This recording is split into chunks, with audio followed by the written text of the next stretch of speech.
Selamat pagi untuk kita semua. Semoga kalian semua sehat selalu. Pertama-tama, marilah kita berdoa menurut agama dan kepercayaan masing-masing. Berdoa dimulai. Berdoa selesai. Nah, hari ini kita akan belajar tentang pengembangan bahan ajar untuk mata kuliah pengembangan media pembelajaran. Hari ini adalah hari pertemuan yang kelima untuk mata kuliah ini. Materi perkuliahan tentang bahan ajar yang digunakan dalam pembelajaran mencakup berbagai aspek yang berkaitan dengan pengembangan, penggunaan, dan evaluasi materi pembelajaran. Nah, berikut adalah salah satu contoh penggunaan bahan ajar di sekolah yang terdapat di daerah Maumere, yaitu SMPN 1 Paga, dan guru yang mengajarnya adalah Pak Yohanes Geri SPD. Silahkan menyaksikan.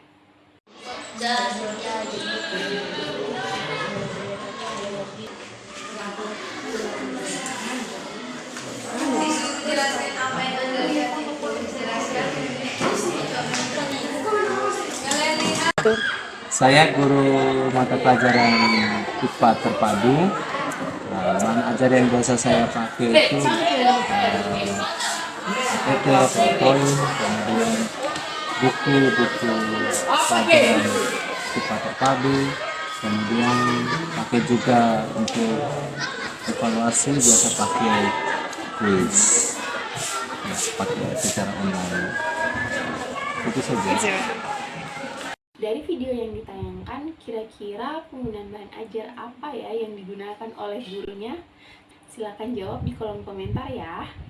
Berikut adalah beberapa poin penting yang bisa dibahas dalam materi perkuliahan ini. Yang pertama adalah pengertian bahan ajar. Pasti kalian penasaran kan, apa sih pengertian bahan ajar itu?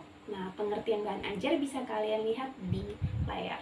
Jadi, definisi bahan ajar sendiri adalah segala materi atau sumber daya yang digunakan dalam konteks pembelajaran untuk membantu peserta didik memahami dan menguasai materi pelajaran.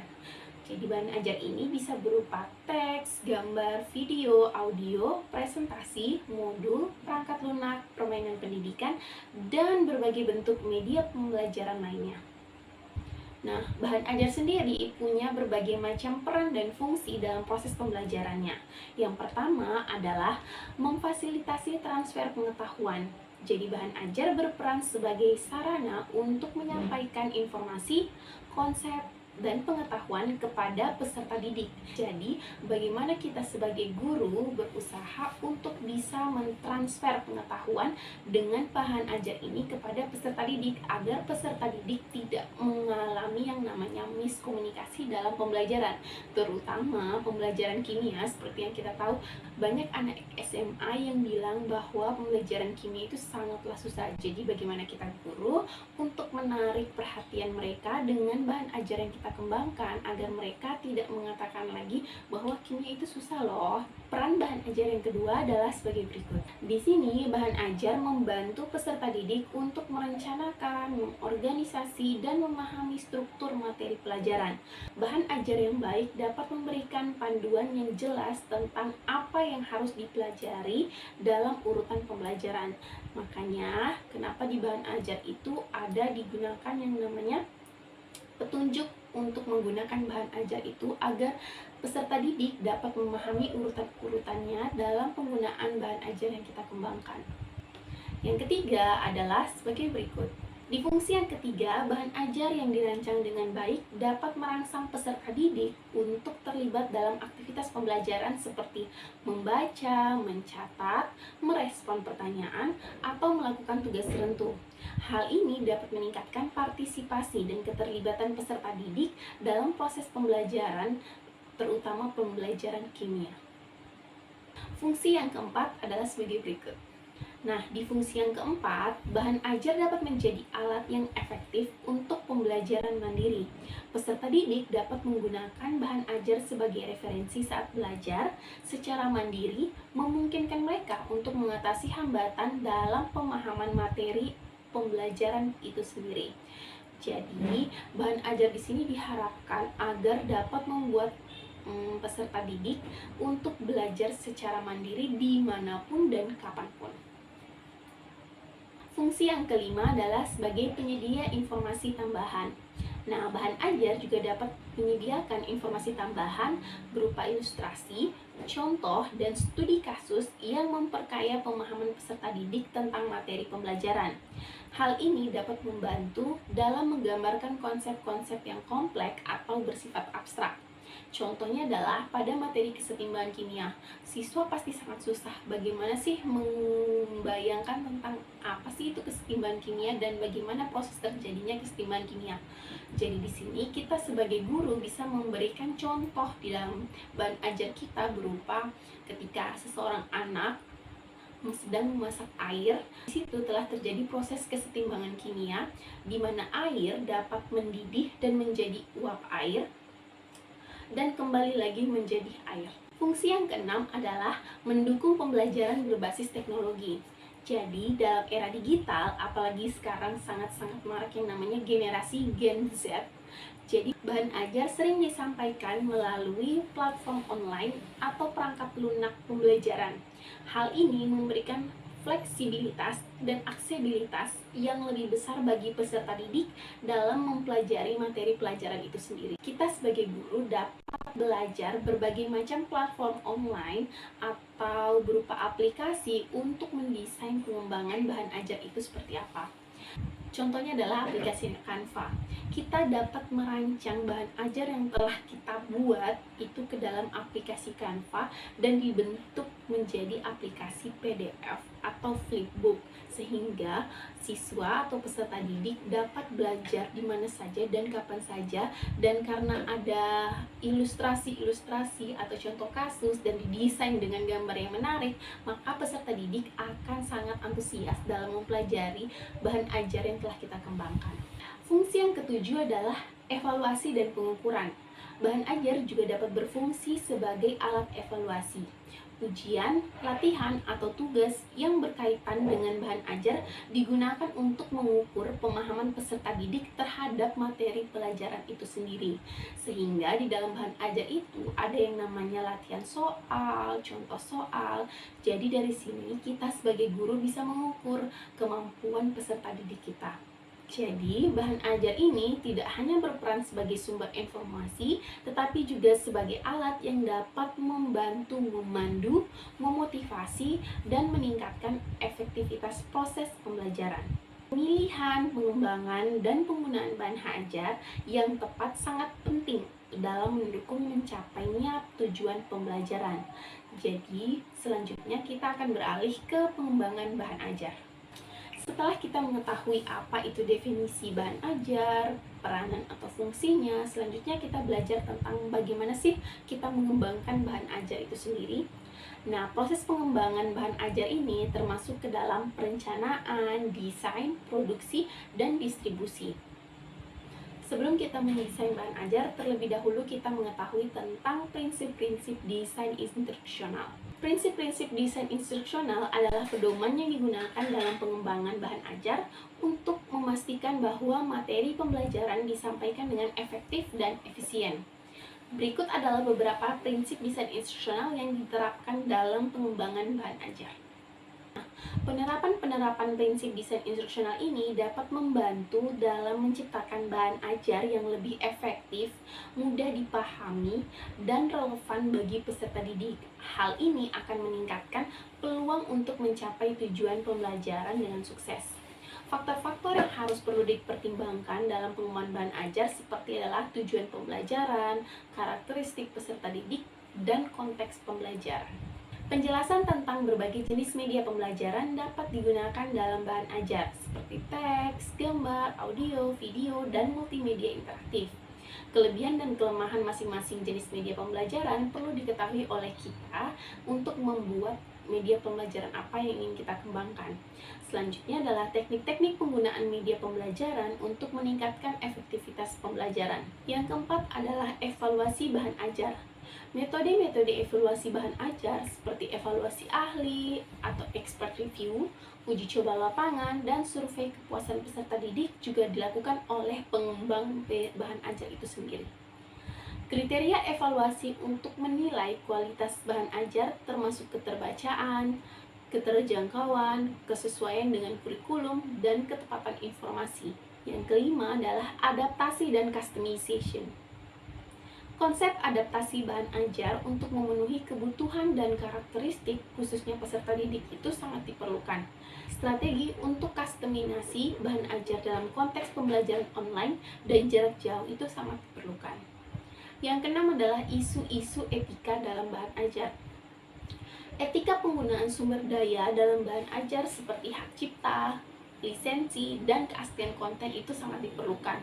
Sehingga ketika bahan ajar itu telah kita produksi atau kita kembangkan, di situ kita bisa mengajukan yang namanya hak cipta atau hak kekayaan intelektual untuk membuat bahan ajar itu menjadi hak milik kita sendiri atau suatu instansi. Yang kedua adalah pertimbangan etika dalam memilih atau mengubah bahan ajar yang mungkin mengandung unsur-unsur sensitif atau kontroversial. Yang selanjutnya adalah teknologi bahan ajar. Pemanfaatan teknologi dalam pengembangan dan penggunaan bahan ajar termasuk e-learning atau LMS, Learning Management System, dan alat pembelajaran berbasis teknologi lainnya perlu dilakukan oleh si pengembang bahan ajar itu sendiri. Tantangan dan peluang yang terkait dengan penggunaan teknologi dalam pembelajaran itu juga perlu dilakukan. Sehingga bahan ajar yang kita kembangkan itu sudah menggunakan teknologi yang mudah digunakan oleh peserta didik. Yang kedelapan adalah penggunaan bahan ajar dalam konteks pembelajaran aktif. Bagaimana sih bahan ajar ini digunakan dalam berbagai metode pembelajaran aktif seperti metode pembelajaran diskusi, proyek, atau penelitian mandiri. Yang kedua, bagaimana meningkatkan interaksi dan partisipasi peserta didik melalui bahan ajar. Makanya, kenapa ketika kita mengembangkan bahan ajar, ada contoh soal yang berupa diskusi, sehingga di situ terlibat partisipasi aktif dari peserta didik dengan teman-teman yang lain. Materi perkuliahan ini akan memberikan pemahaman mendalam tentang bahan ajar dan bagaimana penggunaannya dapat mempengaruhi proses pembelajaran. Selain itu, mahasiswa juga dapat mempelajari praktek terbaik dalam pengembangan penggunaan dan evaluasi bahan ajar untuk mencapai hasil pembelajaran yang optimal. Nah, kali ini saya akan memberikan kalian contoh mendesain bahan ajar menggunakan aplikasi Canva dan dilanjutkan dengan aplikasi Flipbook, sehingga peserta didik akan merasa tertarik dengan bahan ajar yang telah kita kembangkan. Oke, kita akan lihat bagaimana cara pembuatannya. Oke, sekarang kalian bisa desain di aplikasi Canva.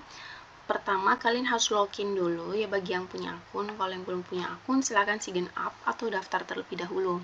Nah, di sini kalian tinggal cari misalkan bahan ajar. Nah, di aplikasi Canva ini banyak sekali template bahan ajar yang disediakan. Kalau kalian sudah pakai Canva Pro, kalian silahkan bisa menggunakan aplikasi Canva Pro. Kalau tidak, kalian bisa menggunakan aplikasi Canva yang gratis. Nah, tinggal kita klik sesuaikan dengan template ini, kemudian kita bakal mendesain apa saja materi yang ingin disajikan dalam modul atau bahan ajar yang ingin kita kembangkan. Di sini kalau ingin menambah halaman, silakan klik tambah halaman. Untuk gambar-gambar bisa kalian tambahkan di ini bagian elemen, dan kalau untuk kata-kata bisa kalian tambahkan di bagian teks. Kalian juga bisa menampilkan video untuk kalian sajikan di dalam bahan ajar yang ingin kalian gunakan. Bisa juga berupa link. Nah, tinggal kalian mau share ini, tinggal klik bagikan dan kalian tinggal pilih mau unduh dalam bentuk apa. Apakah dalam bentuk PNG atau dalam bentuk PDF. Aplikasi Canva ini sangat membantu para pendidik untuk memberikan bahan ajar yang menarik perhatian peserta didik, sehingga peserta didik itu dapat antusias dalam belajar menggunakan bahan ajar yang sudah kita kembangkan. Nah, kalau ini adalah modul kimia kelas 10 dengan materi larutan elektrolit dan non-elektrolit yang didesain menggunakan Microsoft Word, Kemudian dilanjutkan dengan menggunakan flip HTML. Jadi, kalian bisa desain terserah mau menggunakan Microsoft Word atau menggunakan aplikasi Canva untuk membuat bahan ajar yang kalian inginkan. Nah, di sini ada contoh modul reaksi, reduksi, dan oksidasi berbasis elektronik menggunakan Canva dan dilanjutkan dengan Flip HTML. Ini modul untuk kelas 10 yang dikembangkan oleh mahasiswa tingkat akhir dari IKIP Muhammadiyah Maumere. Nah, pendahuluan itu terdiri dari identitas modul, kompetensi dasar yang dipilih, dan indikator pencapaian kompetensi, deskripsi singkat materi, dan petunjuk penggunaan modul. Ada juga peta materinya. Nah, yang kedua, bagian kedua adalah kegiatan pembelajaran, reaksi, reduksi, dan oksidasi. Di sini terdapat tujuan pembelajaran. Kalian bisa lihat di modul ini disajikan gambar-gambar dan ilustrasi-ilustrasi yang sangat relate dengan kehidupan sehari-hari peserta didik, sehingga peserta didik langsung dapat memahami apa sih reaksi reduksi dan oksidasi itu.